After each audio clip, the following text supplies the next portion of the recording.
Okay students, welcome to Ingress. मेरा नाम है मोहम्मद फैज और हम पढ़ रहे हैं केमिस्ट्री। अपने कुछ पुराने लेक्चर्स में हमने पढ़ा यूनिट एंड मेजरमेंट के बारे में। यूनिट एंड मेजरमेंट में हमने देखा हम चीज़ों को मेजर करते हैं on the basis of different properties. तो जनरली हम डे टू डे लाइफ में हम चीज़ों को मेजर कर लेते हैं मास या वॉल्यूम के रेस्पेक्ट में। जैसे आप सब्जी लेने जाएं या फल लेने जाएं या कोई ग्रॉसरी लेने जाएं तो आप उसको मास में मेजर करते हैं। जैसे 1 किलो दाल, 1 किलो सेब। जयपुर में तो बनाना जो है वो किलो के हिसाब से मिलता है, लेकिन बाकी जगह जो है वो बनाना डजन के हिसाब से मिलता है। तो क्योंकि मैं जयपुर में हूँ तो मैं बनाना वो किलो से ही लेता हूँ। तो और या फिर आप लिक्विड्स को वॉल्यूम में लेते हैं, जैसे 1 लीटर दूध, 2 लीटर दूध, 1 लीटर पानी, कोल्ड ड्रिंक 250 ml, 500 ml ऐसे। लेकिन इन दो चीजों इन दो मेजरमेंट में दिक्कत क्या है? ये एक इंटीग्रेटेड समेशन जो है उस पर बेस्ड नहीं। ये मतलब क्या है इंटीग्रेटेड समेशन? मतलब ये है कि जैसे आपने कोई पैकेट खरीदा और इसका जो मास है ये आपने दे दिया कि ये जो मास है ये 500 ग्राम्स है, 500 ग्राम्स। तो क्या इसका अगर मैं आधा कर दूं तो आधे का मास 250 ग्राम होगा? हो भी सकता, नहीं भी हो सकता, डिपेंड करता है। ऐसी अगर मैंने एक डजन केला खरीदा है तो हर एक केले का मास बराबर होगा? नहीं, ऐसा नहीं है। तो इस कॉम्प्लिकेशन को हटाने के लिए हम एक इंटीग्रेटेड समेशन अप्रोच लाए हैं और वो है मोल कॉन्सेप्ट। तो जैसे देखिए, फॉर एग्जाम्पल आपने ये कोई भी मेरे पास आर्टिकल है, ये ऐसा शेप करके कोई भी सपोज करिए आयरन का टुकड़ा है। क्या आप इसको दो इक्वल हाफ में कट कर सकते हैं? आप इसको दो इक्वल हाफ में कट तो कर सकते हैं, लेकिन दो इक्वल हाफ का जो मास होगा बराबर होगा? नहीं, हो भी सकता है, नहीं भी हो सकता। पहली बात तो मैं इसको दो इक्वल हाफ में कट ही नहीं कर सकता। तो अब मैं क्या करूं? तो मोल कॉन्सेप्ट के थ्रू मैं इसको इक्वलाइज कर सकता हूं, इसके पार्ट्स को इक्वलाइज कर सकता हूं, इसको छोटा छोटा करके इक्वल बना सकता हूं। कैसे? जैसे ये है कि हमने ये लिया कि ये जो कोई टुकड़ा है, अनसिमेट्रिकल कोई टुकड़ा है जिसको मैं दो इक्वल हाफ में कट ही नहीं कर सकता। तो मैं इसमें क्या करूंगा? मैं इसके पार्टिकल को फिर नोट करूंगा। सब आयरन जो है, आयरन किसका बना है? आयरन जो है वो आयरन के एटम्स का बना है। हम जानते हैं कि मैटर जो है वो एटम्स का मिलकर बना होता है और एलिमेंट जो है वो अपने एटम्स के मिलकर बने होते हैं। तो इसमें आयरन के ही सारे एटम्स हैं, आयरन के ही सारे एटम हैं। अब एटम सब सेम प्रॉपर्टी रखते हैं, एलिमेंट के सारे एटम सिमिलर प्रॉपर्टी रखते हैं, हर एक एटम जो है वो दूसरे से मिलता जुलता है। तो अगर मैं यहां से 10 एटम निकाल रहा हूं और यहां पर भी 10 एटम निकाल रहा हूं, तो अब इनका मास और इनकी प्रॉपर्टी सेम हो जाएगी। तो on the basis of number, atom के नंबर पर मैं इक्वल डिवाइड कर सकता हूं और मुझे शेप साइज से कोई मतलब नहीं है। तो मैं इसको दो ऐसे कट करूंगा कि iron atoms iron atoms at left side becomes equal to iron atoms at right side। ये दोनों मेरे बराबर हैं, तो ये मैं इक्वल हाफ में कट कर सकता हूं। तो मैं एक इंटीग्रेटेड समेशन अप्रोच ले आया हूं, चीजों को बिल्कुल बारीक करते हुए मैं उनको एटम्स को अब काउंट करूंगा। अगर एटम्स बराबर हैं तो वो चीजें बराबर होंगी, उनका शेप, उस जो मैटर है उसका शेप साइज कुछ भी हो। अगर मैं उसको एटम्स में डिसइंटीग्रेट कर ले आऊं और एटम्स को गिन रहा हूं, अगर मैंने इसको तोड़ दिया है, अगर 50 एटम इधर है और 50 एटम है तो चीजें बराबर कहलाएंगी। और 50 एटम इधर हैं और उधर 50 एटम नहीं है तो वो दो इक्वल हाफ आपको हो सकता है इक्वल नजर आए, लेकिन इक्वल नहीं होगा। तो यही है कि ये मास और वॉल्यूम जो है इंटीग्रेटेड समेशन बेस पे अप्रोच नहीं। हम किसी चीज का मास लेते हैं, हम तो उसका पूरा मास लेते हैं, या किसी का वॉल्यूम लेते हैं उसका पूरा वॉल्यूम लेते हैं। अब उसको दो इक्वल हाफ में कट करके दो बराबर देगा या नहीं देगा वो मैं नहीं जानता, लेकिन अगर उनके पार्टिकल्स को मुझे पता है, जैसे इस बॉक्स में अगर 100 पार्टिकल्स हैं, तो अगर 50 पार्टिकल एक तरफ कर दिया, 50 एक तरफ कर दिया, तो अब वो दोनों बराबर है। या इस बॉक्स में जो है वो 1000 पार्टिकल है, तो 500 एक तरफ कर दिए, 500 तो बराबर है। तो मैं मोल कॉन्सेप्ट के थ्रू जो है चीजों को पार्टिकल फॉर्म में ले आता हूं। पार्टिकल फॉर्म में लाने के लिए अब मुझे उनको मेजर करना, प्रिसाइसली मेजर करना या उनको कंपेयर करना, ये मेरे लिए आसान होता है। तो मोल कॉन्सेप्ट जो है वो हमें एक इंटीग्रेटेड समेशन अप्रोच देता है। इससे क्या है, हम माइक्रोस्कोपिक लेवल पे चीजों को काउंट कर सकते हैं या चीजों को जो हम इक्वलाइज कर सकते हैं, माइक्रोस्कोपिक लेवल पे भी और मैक्रोस्कोपिक लेवल पे भी। ये तो ये मोल कॉन्सेप्ट का मेन कॉन्सेप्ट है। अब मोल मतलब क्या है? हाँ, तो मोल जो है वो एक यूनिट ऑफ मैटर है, यूनिट ऑफ मोल जो है वो यूनिट ऑफ सब्सटेंस है। मोल जो है वो यूनिट ऑफ सब्सटेंस है। हम सब्सटेंस को मोल में मेजर करते हैं। अब एक मोल जो है उसको हमने फिक्स कर लिया है। एक मोल, अगर मैं एक मोल बोलूंगा तो एक मोल का मतलब कितना है? एक मोल का मतलब होता है 6.022 into 10 to the power 23 particles. ये मैंने ये मतलब जब कभी इतने पार्टिकल हो जाएंगे तो मैं उसको 1 मोल बोलूंगा। जैसे आप बोलते हैं 1 डजन, जैसे मैं बोलते हैं 1 डजन, तो 1 डजन का मतलब कितना होता है? 12 आइटम। अगर 12 एग्स हैं तो वो 1 डजन एग कहलाएंगे। अगर 12 बनाना है तो वो 1 डजन बनाना कहलाएंगे। अगर 12 बैंगल्स हैं तो 1 डजन बैंगल कहलाएंगे। ऐसे ही जब चीजें जो हैं वो 6.022 इंटू 10⁻23 पार्टिकल्स, जब चीजें इतनी हो जाती हैं, पार्टिकल्स, जब चीजों के पार्टिकल्स इतने हो जाते हैं तो वो 1 मोल कहलाता है। ये इंपॉर्टेंट। हाँ, जो स्टूडेंट नए हैं उनके लिए ये थोड़ा समझना दिक्कत की बात होती है, क्योंकि ये जो नंबर है ये अपने आप में थोड़ा सा कंफ्यूजिंग है। क्योंकि इन जनरली 9-10 तक हम समेशन वाले टर्म पे उतना फोकस नहीं रहते हैं, समेशन की कैलकुलेशन हम उतनी नहीं करते। लेकिन यहाँ से जो है 11th की साइंस से आपका समेशन की पावर की वैल्यूज जो है या समेशन के टर्म्स जो है वो बढ़ जाते हैं। सबसे पहले तो मैक्सिमम कांस्टेंट जो है समेशन में है, बोल्ट्जमैन कांस्टेंट है, ये है, और भी कई सारे कांस्टेंट है जो समेशन में आपको देखने को मिलेंगे। तो ये थोड़ा नंबर हमें अजीब सा लगता है कि 6.022 इंटू 10⁻23, इसको याद करना भी थोड़ा मुश्किल होता है बच्चों के लिए, क्योंकि कई बच्चे इसको -23 कर देते हैं, कई बच्चे इसको +20 या कुछ और कर देते हैं। तो -23 तो नहीं होगा, -23 नहीं होगा, क्योंकि जो मोल जो है ये बहुत बड़ी क्वांटिटी है। तो अगर ये -23 कर दिया तो वो तो छोटी क्वांटिटी हो गई।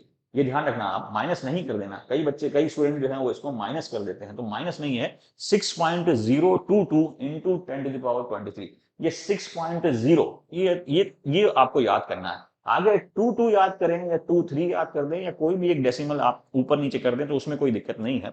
लेकिन 1 मोल जो है वो 6.022 इंटू 10⁻23, इसमें पावर, ये एक तो ये चीज इंपॉर्टेंट है, 6.022 इंटू 10⁻23। तो इसके अंदर एक तो ये एक्सपोनेंट इंपॉर्टेंट है और दूसरा ये 6 इंपॉर्टेंट, इतना आपको आना ही चाहिए। तो वापस देख लीजिए कि 1 मोल जो है, 1 मोल, 1 मोल कितना होता है? 1 मोल होता है 6.022 इंटू 10⁻23 पार्टिकल्स। अब ये कुछ भी हो सकते हैं पार्टिकल्स, ये 1 मोल होता है। जैसे अगर मैंने बोला 6.022 इंटू 10⁻23 बनाना, तो उसका मतलब 1 मोल बनाना, यानी कि 6.022 इंटू 10⁻23 बनाना, बनाना, इसका मतलब 1 मोल बनाना, 1 मोल बनाना माना जाएगा इसका। या फिर मैं बोलूं 6.022 इंटू 10⁻23 एप्पल्स, तो इसका मतलब है 1 मोल एप्पल, 1 मोल एप्पल। ऐसे कोई भी चीज जो है, अगर 6.022 इंटू 10⁻23 रुपीज, इतने रुपए हैं आपके पास, इसका मतलब 1 मोल रुपी है आपके पास, 1 मोल रुपी। तो इसको, यानी कि 6.022, ये सपोज करो 6.022 पार्टिकल्स हैं, इस ढेर को, इस बंच को मैं 1 मोल मान रहा हूं, इसको मैं 1 मोल मान रहा हूं। अगर 2 मोल होंगे तो उसका डबल हो जाएगा, 3 मोल होंगे तो उसका ट्रिपल हो जाएगा। तो 1 मोल के अंदर 6.022 इंटू 10⁻23 पार्टिकल्स होते हैं, ये आपको ध्यान रखना है। अब जिस भी चीज का मोल है उस चीज के वो उतने पार्टिकल कहलाएंगे। जैसे अब ये जो है कि ये 1 मोल, ये जो नंबर है ये आया कहां से, इसको ही आपने 1 मोल क्यों माना है? तो ये जो नंबर है यानी 6.022 इंटू 10⁻23, इस नंबर को हमने कार्बन 12 से डिराइव करा है। कार्बन 12 को रेफरेंस मान के हमने ये नंबर डिराइव करा है। कार्बन 12 ही क्यों लिया? तो कार्बन 12 इसलिए लिया क्योंकि कार्बन 12 का जो आइसोटोप्स का जो सम होता है वो एक आपको एक तरीके से होल नंबर देता है। तो वो हम जो है जब आइसोटोप्स पढ़ेंगे कार्बन के, उसमें हम ज्यादा डिस्कस करेंगे। तो अभी जो है कि मोल का जो कॉन्सेप्ट है, मोल का जो रेफरेंस है वो कार्बन 12 है, ये आपको ध्यान रखना है। तो 1 mole is equals to 6.022 into 10⁻23 particles. लेकिन ये होता कैसे है? तो ये हमने प्रूव करा है, या हमने ये जो नंबर लिया है ये कैलकुलेट करके लिया है कार्बन 12 के अमाउंट से। कैसे?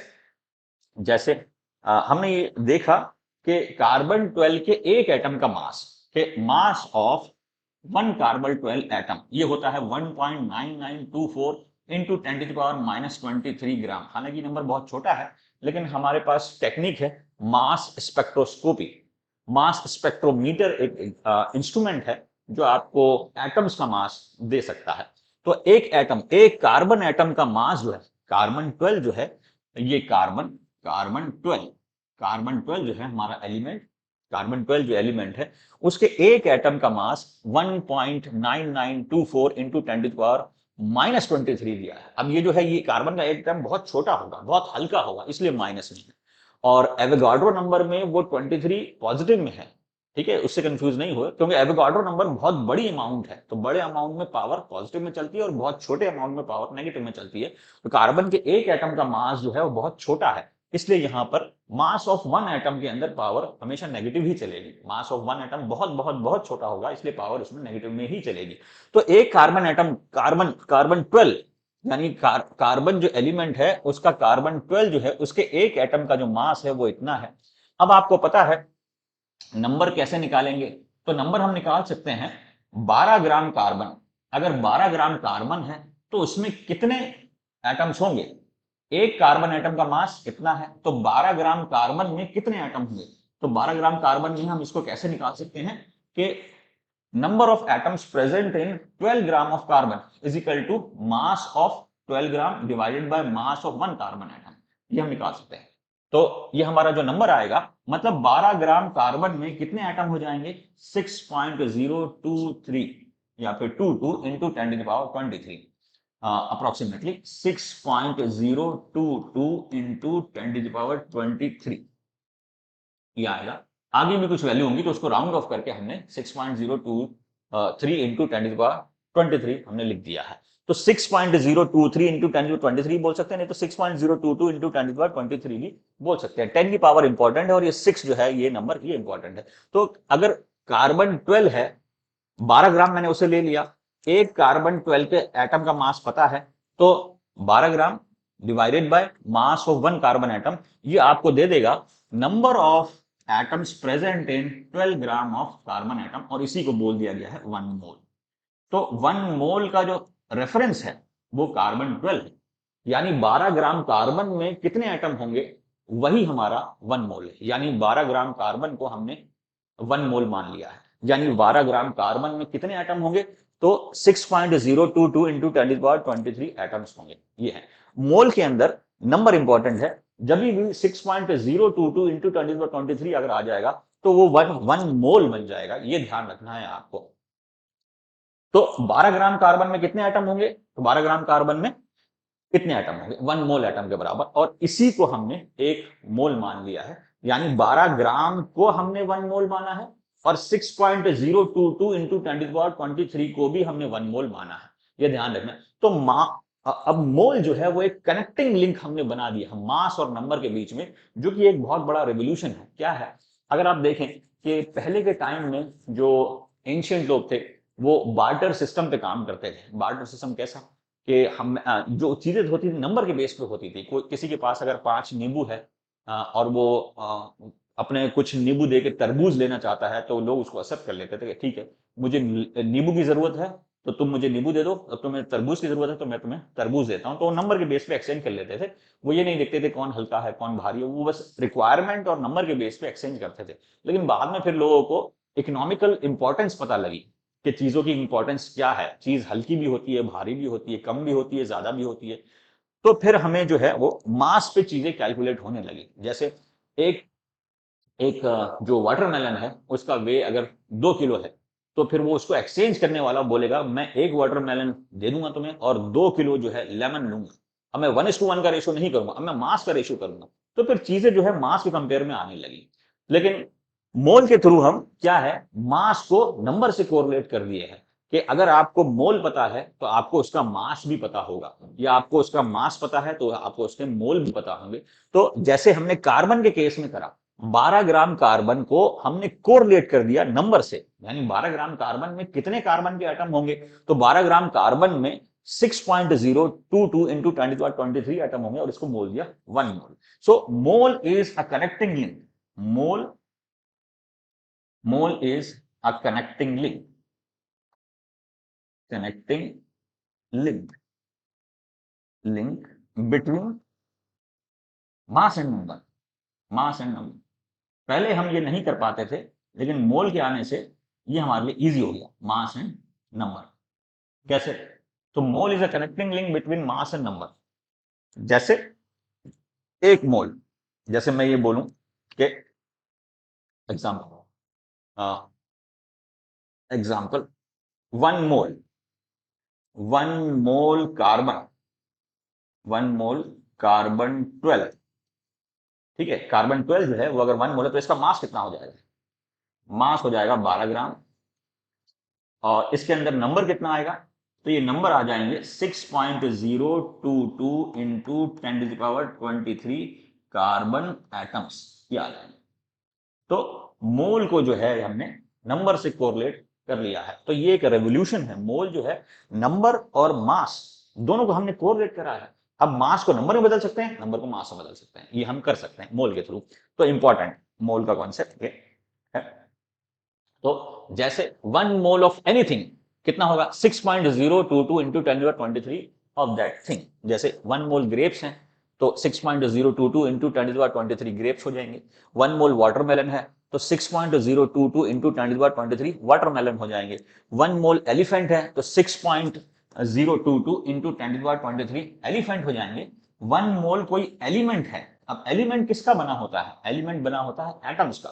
तो उस एलिमेंट के अंदर कितने एटम होंगे? 1 मोल एलिमेंट के अंदर कितने एटम होते हैं? ये इंपॉर्टेंट पॉइंट। 1 मोल एलिमेंट के अंदर अगर 1 मोल एलिमेंट है तो एलिमेंट जो है वो प्योरेस्ट फॉर्म ऑफ मैटर है और वो बना होता है एटम्स का। ये आप पढ़ चुके हैं 9th-10th में। तो 1 मोल एलिमेंट के अंदर कितने एटम होंगे? 6.022 इंटू 10⁻23 एटम्स होंगे। ऐसी 1 मोल सोडियम ले लें, एलिमेंट की जगह मैंने सोडियम लिख दिया, तो मोल का नंबर तो ये हमेशा फिक्स होगा 6.022 इंटू 10⁻23। अब इधर किसके एटम होंगे? सोडियम के एटम। 1 मोल कैल्शियम है तो 6.022 इंटू 10⁻23 कैल्शियम एटम्स। तो जो चीज है 1 मोल उसके 6.022 इंटू 10⁻23 पार्टिकल्स वो हो जाएंगे। ये एक सिंपल सा एग्जांपल। अब क्या है? 1 mole of any two substance will have same number of particle but will have different mass. Important. कोई भी 2 मोल अगर आप ले रहे हैं तो नंबर के हिसाब से वो सेम। जैसे अगर मैं मानूं कि 1 डजन बनाना है, 1 डजन, या 1 डजन लेमन है, 1 डजन लेमन, और बोले कि 1 डजन वाटरमेलन है, 1 डजन वाटरमेलन, तो नंबर के हिसाब से दोनों चीजें क्या है? नंबर के हिसाब से दोनों चीजें 12 है। नंबर के हिसाब से दोनों चीजें सेम 12-12। क्या इनका मास भी बराबर होगा? 12 तरबूज का मास क्या 12 नींबू के बराबर होगा? नहीं, ऐसा नहीं। नंबर के हिसाब से दोनों बराबर है। नंबर के हिसाब से दोनों 1 डजन है। तो कभी आपके नंबर मोल्स अगर बराबर आ रहे हैं तो मोल्स अगर बराबर आने का मतलब यह है कि नंबर बराबर है। क्या मास भी बराबर होगा? नहीं, मास डिपेंड करेगा नेचर पे, वो चीज है क्या। जैसे यहां 1 dozen lemon, 1 dozen watermelon, number के हिसाब से दोनों बराबर है, मास के हिसाब से दोनों अलग हैं क्योंकि प्रॉपर्टी दोनों की अलग है। ऐसे ही यहां पर होता क्या है कि कोई भी 2 चीजें हैं अगर उनके मोल्स बराबर हैं, कोई भी 2 चीजें हैं उनके मोल्स अगर बराबर हैं तो उनके पार्टिकल्स तो बराबर होंगे, नंबर तो बराबर होगा, लेकिन मास अलग होगा। मास डिपेंड करेगा उनकी प्रॉपर्टी पे। 1 मोल जो है चींटी, वो 1 मोल शेर के बराबर है या 1 मोल हाथी के बराबर है, लेकिन 1 मोल चींटी का मास अलग होगा, 1 मोल शेर का मास अलग होगा, 1 मोल हाथी का मास अलग होगा। नंबर अगर आप करोगे तो नंबर तीनों के बराबर है। तो मोल जो है, अगर मोल्स बराबर है तो नंबर आपको इक्वल करना है, पहली बात। मास कभी इक्वल नहीं करना है। मोल बराबर होने से नंबर बराबर होता है। मोल का फोकस मेनली नंबर से है, फिर नंबर को कोरिलेट करा जाता है मास से। वो कैसे करेंगे वो हम देखेंगे यहां पर। तो 1 मोल ऑफ सोडियम, अब 1 मोल ऑफ सोडियम ये हमने देखा 23 ग्राम होता है, यानी कि 23 ग्राम सोडियम में सोडियम के कितने पार्टिकल्स होंगे या सोडियम के कितने एटम होंगे? 6.022 इंटू 10⁻23 एटम्स हो जाएंगे। मैं यहां पे लिख देता हूं, यहां पे लिख देते हैं। तो 1 mole sodium, 1 mole sodium is equal to 23 gram and that is equal to 6.022 into 10⁻23 sodium atoms. ये ऐसे ही अगर 1 मोल कैल्शियम है और उसका वेट जो है 40 ग्राम है, 1 मोल कैल्शियम का वेट 40 ग्राम है, तो यानी इसके अंदर 6.022 इंटू 10⁻23 कैल्शियम एटम्स बोलेंगे इसको, कैल्शियम एटम्स, क्योंकि मोल्स कैल्शियम के। सो 1 मोल ऑफ एनिमल, कोई भी एक एलिमेंट अगर हम ले लें वो 1 मोल है, तो उसके अंदर 6.022 इंटू 10⁻23 एटम्स होंगे उसी एलिमेंट के, और mass of 1 mole element is equal to atomic mass. और इस एक मोल का जो मास मैं लूंगा वो उसका एटॉमिक मास कहलाएगा। फॉर एग्जाम्पल, अगर ये सोडियम है, सपोज करो ये वेइंग बैलेंस है, ये वेइंग बैलेंस है, और नीचे जो है ये रीडिंग है, वेइंग बैलेंस। इस पे आप कोई चीज डालते हैं तो यहाँ पे रीडिंग देता है। अभी सपोज करो मैंने एक पार्टिकल डाला तो यहाँ पे कुछ रीडिंग देगा। अब सोडियम का मैंने एटम डाला इसके अंदर तो यहाँ पे कुछ रीडिंग देगा। अब सोडियम के कितने एटम डाल दिए, सोडियम के मैंने इसमें एटम डाल दिए, कितने, सोडियम के एटम डाल दिए 6.022 इंटू 10⁻23 सोडियम के एटम्स मैंने इस वेइंग बैलेंस में डाल दिए। तो आपको मास कितना मिलेगा, मास मिल जाएगा 23 ग्राम, 23 ग्राम्स आपको रीडिंग ये देगा। ये अगर ये कैल्शियम के एटम होते तो ये 40 ग्राम पे आ जाते, अगर ये मैग्नीशियम के एटम होते तो ये 24 ग्राम पे आ जाते। ठीक है, वो कैसे याद करना है, तो वो पीरियोडिक टेबल से आपको याद होगा। कैसे, पीरियोडिक टेबल से याद होगा। जैसे ये पीरियोडिक टेबल है, तो पीरियोडिक टेबल में ये है कि आपको एक तो सिंबल होता है, और एक होता है एटॉमिक नंबर। जो कम नंबर दिया जाता है पीरियोडिक टेबल में वो एटॉमिक नंबर होता है, जैसे ये 79 एटॉमिक नंबर है, और जो ज्यादा नंबर दिया जाता है वो एटॉमिक मास होता है। तो ये एटॉमिक नंबर और एटॉमिक मास आपको याद करने पड़ेंगे। जैसे जैसे आप प्रैक्टिस करते चले जाएंगे वैसे वैसे वो याद होती चली जाएगी, क्योंकि practice makes things much more easier. ये है। तो जैसे गोल्ड का जो एटॉमिक मास है वो 196.967, अब इसको राउंड ऑफ अगर मैं करूं तो ये 197 ग्राम्स मैं मान लूंगा, 197 ग्राम्स।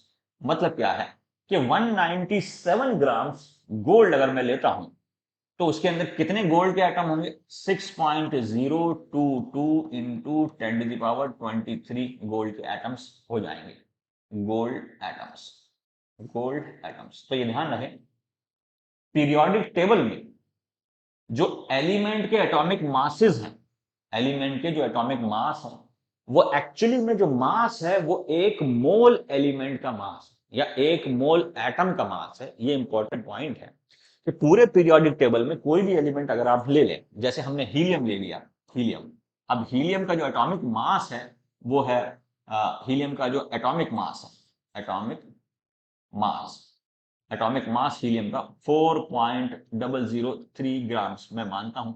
इसका मतलब यह है कि 4.30 ग्राम जब हीलियम हो जाएगा, जब किसी वेइंग बैलेंस पे, जब किसी तराजू पे मैं सोडियम डाल ये हीलियम अगर डाल रहा हूं और हीलियम का अमाउंट इतना हो गया है कि तराजू ने 4.003 ग्राम दे दिया है, या 4 ग्राम हीलियम तराजू ने वेट कर दिया, आपने हीलियम डाला 4 ग्राम आ गया, इसका मतलब आपने हीलियम के कितने एटम डाल दिए, तो हीलियम के मैंने 6.022 इंटू 10⁻23 हीलियम के एटम्स डाल दिए हैं, हीलियम के एटम्स डाल दिए।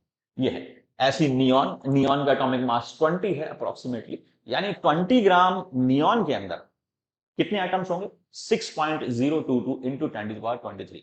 तो मैं बोल सकता हूं कि एटॉमिक मास जो होता है किसी भी एलिमेंट का वो एक मोल एटम का मास होता है। Important, atomic mass is the mass of 1 mole of element. तो ये पॉइंट इंपॉर्टेंट है, मैं यहां लिख देता हूं कि एटॉमिक मास, एटॉमिक मास,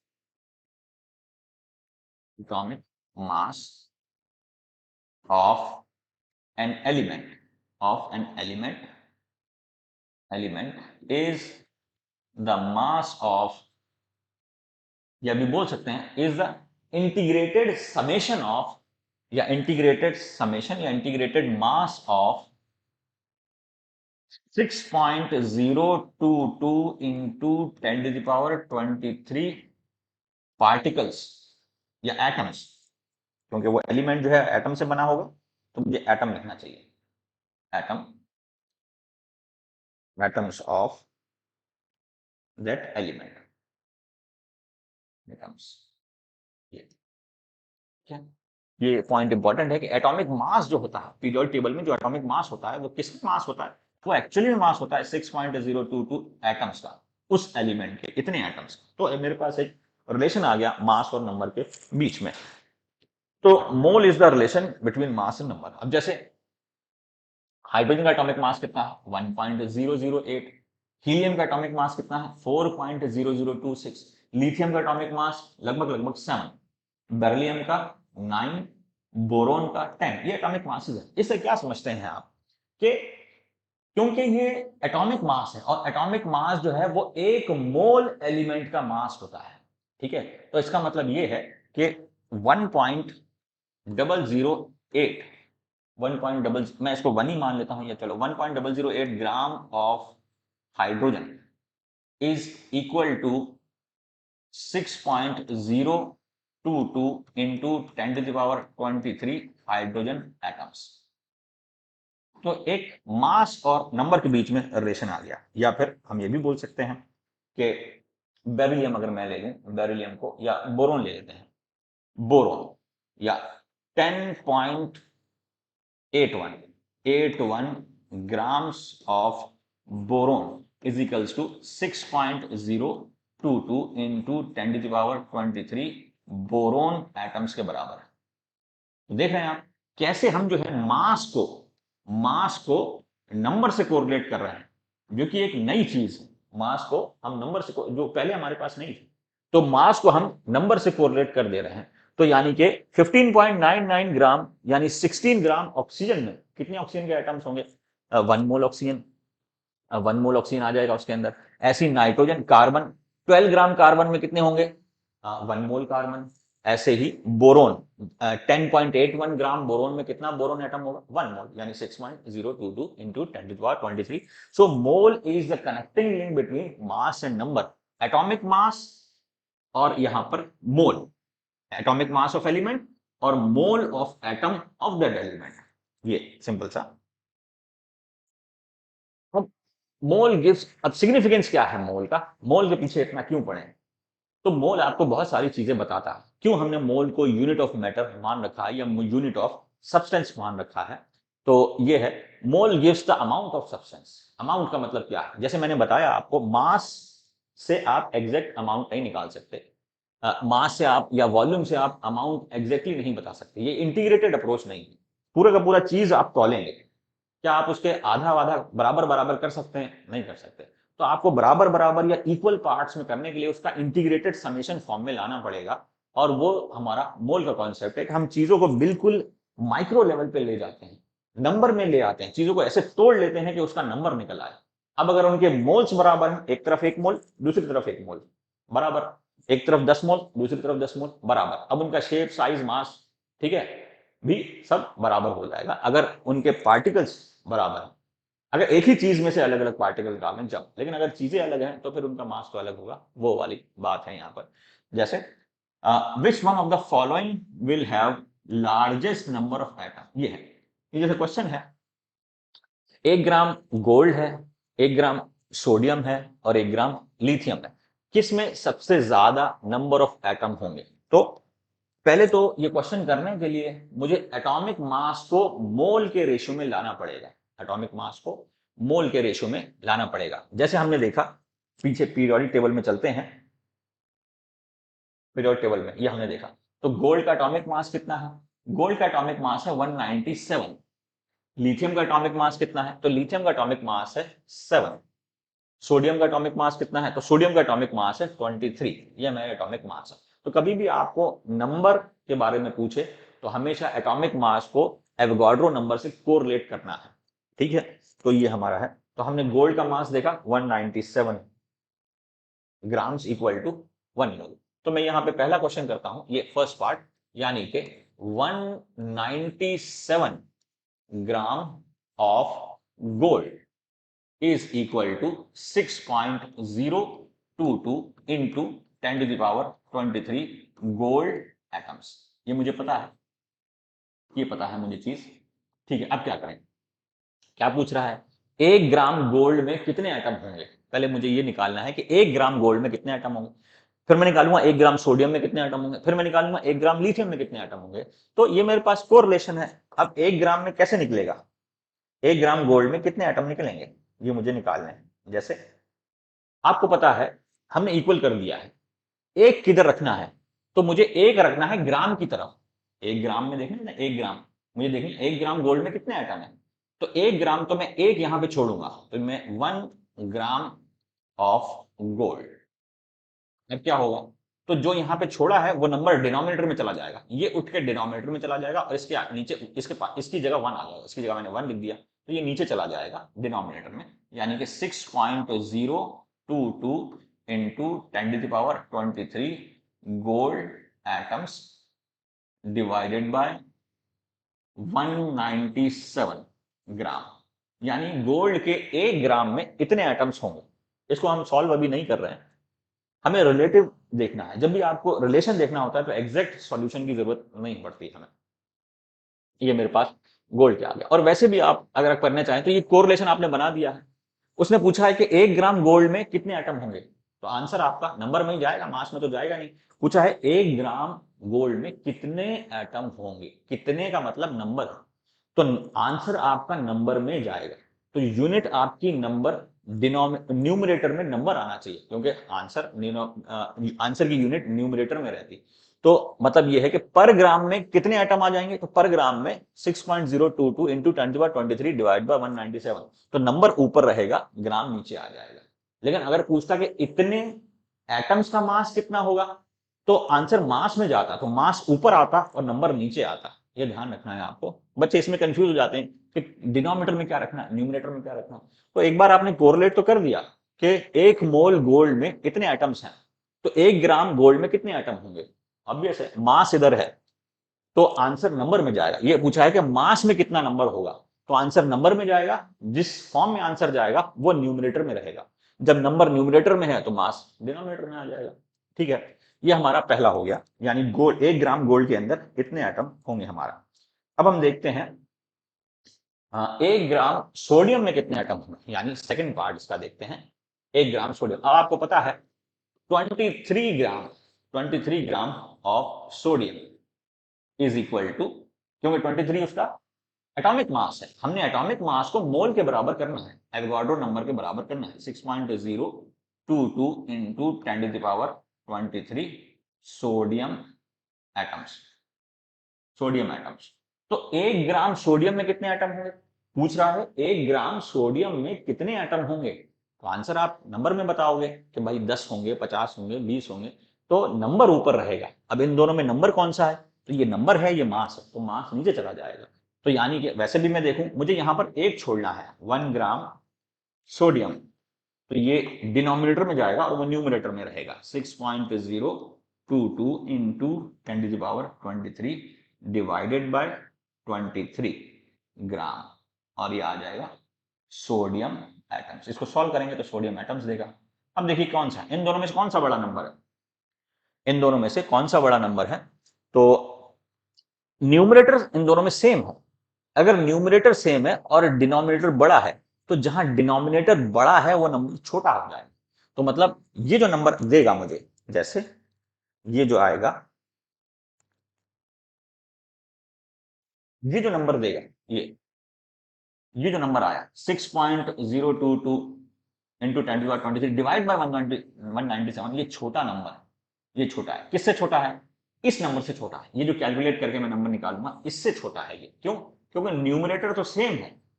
अब डिनोमिनेटर जहां बड़ा होगा वो नंबर छोटा हो जाएगा। वैल्यू डिनोमिनेटर के इनवर्सली प्रोपोर्शनल होती है और न्यूमरेटर के डायरेक्टली प्रोपोर्शनल होती है। न्यूमरेटर दोनों बराबर है, तो डिनोमिनेटर जहां बड़ा होगा वो नंबर छोटा हो गया। ऑब्वियस है, आप अगर सेम वैल्यू को बड़ी नंबर से डिवाइड करेंगे तो वो वैल्यू छोटी हो जाएगी। जैसे 10/5 और 10/2, कौन सी वैल्यू छोटी है, 10/5 छोटी है किससे, 10/2 से। 10/5 आंसर 2 देगा, 10/2 आंसर 5 देगा। तो अगर न्यूमरेटर सेम है तो डिनोमिनेटर जहां बड़ा है वो नंबर छोटा हो जाएगा, ध्यान रखना है आपको, और जहां डिनोमिनेटर छोटा है वो नंबर बड़ा आ जाएगा। तो हमने 2 के अंदर निकाला, वो लार्जेस्ट ही पूछ रहा है, आपको एग्जैक्ट आंसर नहीं पूछ रहा है। तो अभी इन दोनों में किसमें ज्यादा एटम है, तो इसमें ज्यादा एटम है। किसमें एटम कम है, इसमें एटम कम है, क्योंकि ये वैल्यू आपको कम मिलेगी, ये वैल्यू आपको ज्यादा मिलेगी। ठीक है, अब हम निकालते हैं थर्ड यानी लिथियम का। लिथियम में कितने एटम हो जाएंगे? तो थर्ड लिथियम, लिथियम में देखते हैं कितने एटम होंगे। तो लिथियम का एटॉमिक मास होता है 7, ये हमें पता है। तो atomic mass 7 gram of lithium किसके बराबर होगा? एवोगाड्रो नंबर ऑफ एटम के बराबर, यानी कि 1 मोल के बराबर 6.022 इंटू 10⁻23 लिथियम एटम्स, ये हो जाएगा। तो 1 ग्राम लिथियम में कितना होगा? तो यहां पर मुझे एक छोड़ना है और 7 को डिनोमिनेटर में कर देना है। 1 gram of lithium, 1 gram of lithium, 1 gram of lithium, 1 gram of lithium contains 6.022 into 10⁻23 divided by 7 lithium atoms, lithium atoms. तो लिथियम के अंदर इतने एटम होंगे। अब आपके पास 3 नंबर सॉल्व करके आएंगे। एक तो ये आएगा, एक तो नंबर ये, एक नंबर ये और एक नंबर ये। तो आप बता सकते हैं कौन सा सबसे बड़ा नंबर है? न्यूमरेटर तीनों में सेम है, डिनोमिनेटर इसमें सबसे बड़ा, तो ये नंबर सबसे छोटा हो गया। और डिनोमिनेटर सबसे छोटा है इसमें, तो ये नंबर सबसे बड़ा हो जाएगा। डिनोमिनेटर जितना छोटा होता जाएगा नंबर उतना बड़ा होता जाएगा, जबकि न्यूमरेटर सेम। ठीक है, समझ में आ गया? तो ये नंबर सबसे बड़ा, तो सबसे ज्यादा एटम मुझे किसमें मिलेगा? 1 ग्राम लिथियम में मुझे सबसे ज्यादा एटम मिलेगा। 1 ग्राम लिथियम में कितने एटम हो जाएंगे? मैं वापस लिख देता हूं, ये हो जाएगा 6.022 इंटू 10⁻23 डिवाइडेड बाय 7 आ जाएगा। 1 ग्राम सोडियम में कितना होगा? 6.022 इंटू 10⁻23 डिवाइडेड बाय 23 आ जाएगा। और 6.022 इंटू 10⁻23 डिवाइडेड बाय 197 आ जाएगा। ठीक है, ये 3 नंबर है। ये हाईएस्ट, हाईएस्ट, या लार्जेस्ट, और ये लोएस्ट या स्मॉलेस्ट, ये लोएस्ट। ठीक है, तो ये कुछ ऐसे तरह के क्वेश्चन आते हैं, एनसीईआरटी में दिए हुए हैं और नीट में भी आते हैं, पूछे हुए हैं, और भी कई कॉम्पिटेटिव एग्जाम में पूछे हुए हैं। तो आपको बस कोरिलेट करना है एटॉमिक मास को। जब भी एलिमेंट के फॉर्म में पूछे तो एटॉमिक मास को मोल के कोरिलेट कर देना। अब कुछ भी पूछ सकता है, आप निकाल सकते हैं। जैसे उल्टा देखें, उल्टे में क्या है? मैं जैसे उल्टा इधर देखें, मैंने इधर इसी के अंदर हम देखें, जैसे मैं ये बोलता हूं कि इस क्वेश्चन, इसी क्वेश्चन की तरह मैं दूसरा क्वेश्चन अगर आपको दूं, जैसे एक ऐसी क्वेश्चन और कर लेते हैं। क्वेश्चन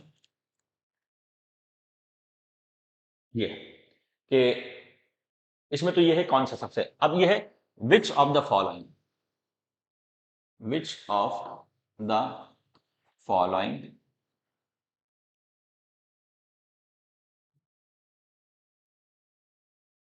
विल बी स्मॉलेस्ट, सबसे छोटा कौन सा होगा? A, 1 atom, 1 atom of lithium, B 1 atom of carbon, C 1 atom, 1 atom of sodium, and D 1 atom of magnesium। पूछ रहा है इसमें सबसे छोटा कौन सा होगा, मतलब एक एटम इसका, which one of the following will be smallest in weight बोल देते हैं, या इन चलिए वेट बोल देते हैं। सबसे छोटा वेट किसका होगा, या सबसे छोटा मास किसका होगा, सबसे कम मास किसका होगा? हाँ, स्मॉलेस्ट मास किसका होगा? तो हमें पहले निकालना है एक एटम लिथियम का मास। पहले हमने निकाला 1 ग्राम लिथियम में कितने एटम होंगे। अब हम निकाल रहे हैं कि एक लिथियम एटम का मास कितना होगा, एक कार्बन एटम का मास कितना होगा, एक सोडियम एटम का मास कितना होगा, और एक मैग्नीशियम एटम का मास कितना होगा। वही कोरिलेशन है। कोरिलेशन क्या है कि वापस से देखते हैं कोरिलेशन क्या है। कोरिलेशन हमारे पास ये है कि atomic mass, atomic atomic mass is equal to 6.022 into 10⁻23 atoms. ये कोरिलेशन है। अब आप लिथियम के लिए लगा सकते हैं। लिथियम के लिए कैसे लगाएंगे? एटॉमिक मास लिथियम का कितना है? 7 gram. 7 gram is equals to 6.022 into 10⁻23 lithium atoms. ये लिथियम एटम है। अब बोल रहा है कि एक लिथियम एटम का मास कितना? एक लिथियम एटम का मास, 1 लिथियम एटम मास कितना होगा? मास। तो आंसर किस में जाएगा? ग्राम में जाएगा। तो ग्राम ऊपर रहेगा और नंबर नीचे आ जाएगा। और वैसे भी आपको एक किस तरफ छोड़ना है? तो एक छोड़ना है नंबर की तरफ। एक किधर छोड़ना है? इधर नंबर की तरफ। तो यहां पर आप एक छोड़ेंगे, 1 लिथियम एटम, 1 लिथियम एटम। तो ये जो है ये नंबर इधर डिनोमिनेटर में चला जाएगा, 7 ग्राम बाय 6.022 इंटू 10⁻23 ये आ जाएगा। तो एक लिथियम एटम का मास कितना है? इतना आ जाएगा। मैं यहाँ पे लिख देता हूँ जैसे दूसरे तरीके से, दूसरे इंक से। तो मैं लिख दूंगा it is equal to 7 gram by 6.022 into 10⁻23। ये एक लिथियम एटम का मास है।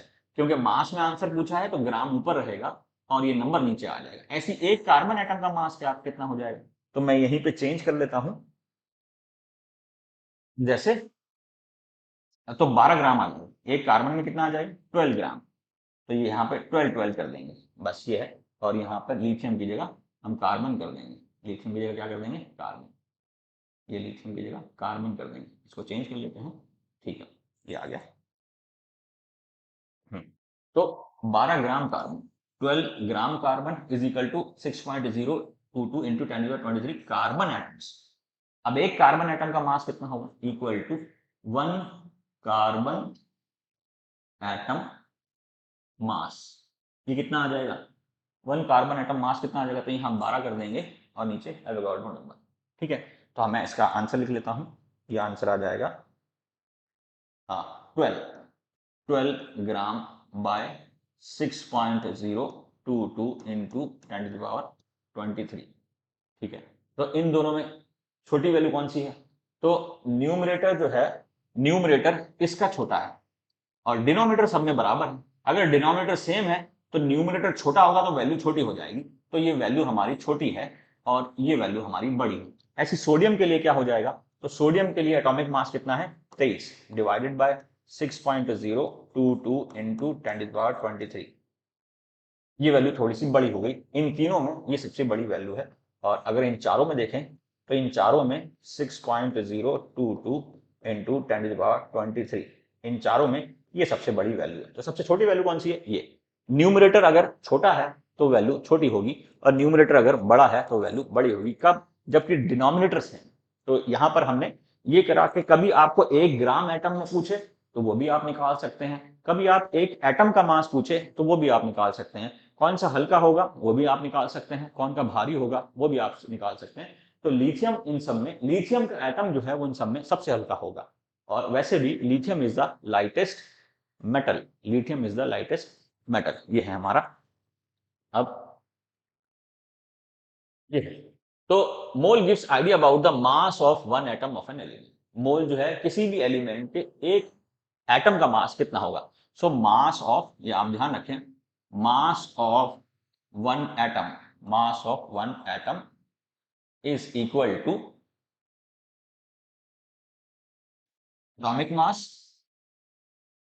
atomic mass divided by 6.022 into 10⁻23 ये आ जाएगा। तो मास ऑफ वन एटम, किसी भी एलिमेंट के एक एटम का मास ऐसे आएगा। तो उससे आप ये पता लगा सकते हैं कि किसका एटम हल्का है या किसका एटम भारी है, ये आ जाएगा। और कभी आपसे पूछे कि 1 gram of element, 1 gram of element, इसके अंदर कितने एटम्स होंगे? 1 ग्राम ऑफ एलिमेंट, तो इसके अंदर कितने एटम होंगे? तो ये हो जाएगा 6.022 into 10⁻23 divided by atomic mass. Atomic mass, ये दो चीजें, दो तरीके से क्वेश्चन पूछा जाता है। जैसे अगर मैं पूछूं कि 1 ग्राम कार्बन में, 1 ग्राम कार्बन में कितने एटम्स होंगे? 1 gram carbon contains how many atoms? Atoms. तो आंसर क्या हो जाएगा? आंसर कार्बन का एटॉमिक मास कितना होता है? 12। तो आंसर हो जाएगा 6.022 इंटू 10⁻23 डिवाइडेड बाय 12। ये आंसर हो जाएगा। अब अगर इसी में पूछता है कि 10 ग्राम कार्बन का मास कितना होगा, 10 ग्राम कार्बन में कितने एटम होंगे, 10 ग्राम कार्बन में कितने एटम होंगे, तो 1 ग्राम का आपने निकाल लिया तो 10 से मल्टीप्लाई कर देंगे। 1 ग्राम कार्बन कंटेन्स कितना हो जाएगा? 6.022 इंटू 10⁻23 डिवाइडेड बाय 12 इंटू 10। कितने एटम्स हो जाएंगे? इंपॉर्टेंट।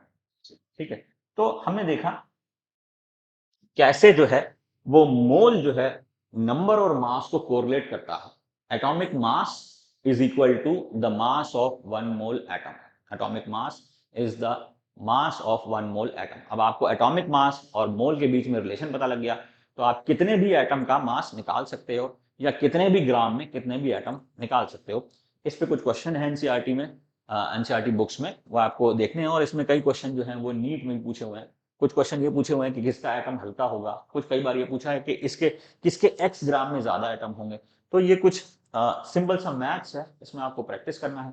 जितने ज्यादा प्रैक्टिस करेंगे उतना ज्यादा होगा। तो अपने अगले लेक्चर में हम देखेंगे मोलर मास। तो अभी तक के लिए इतना ही।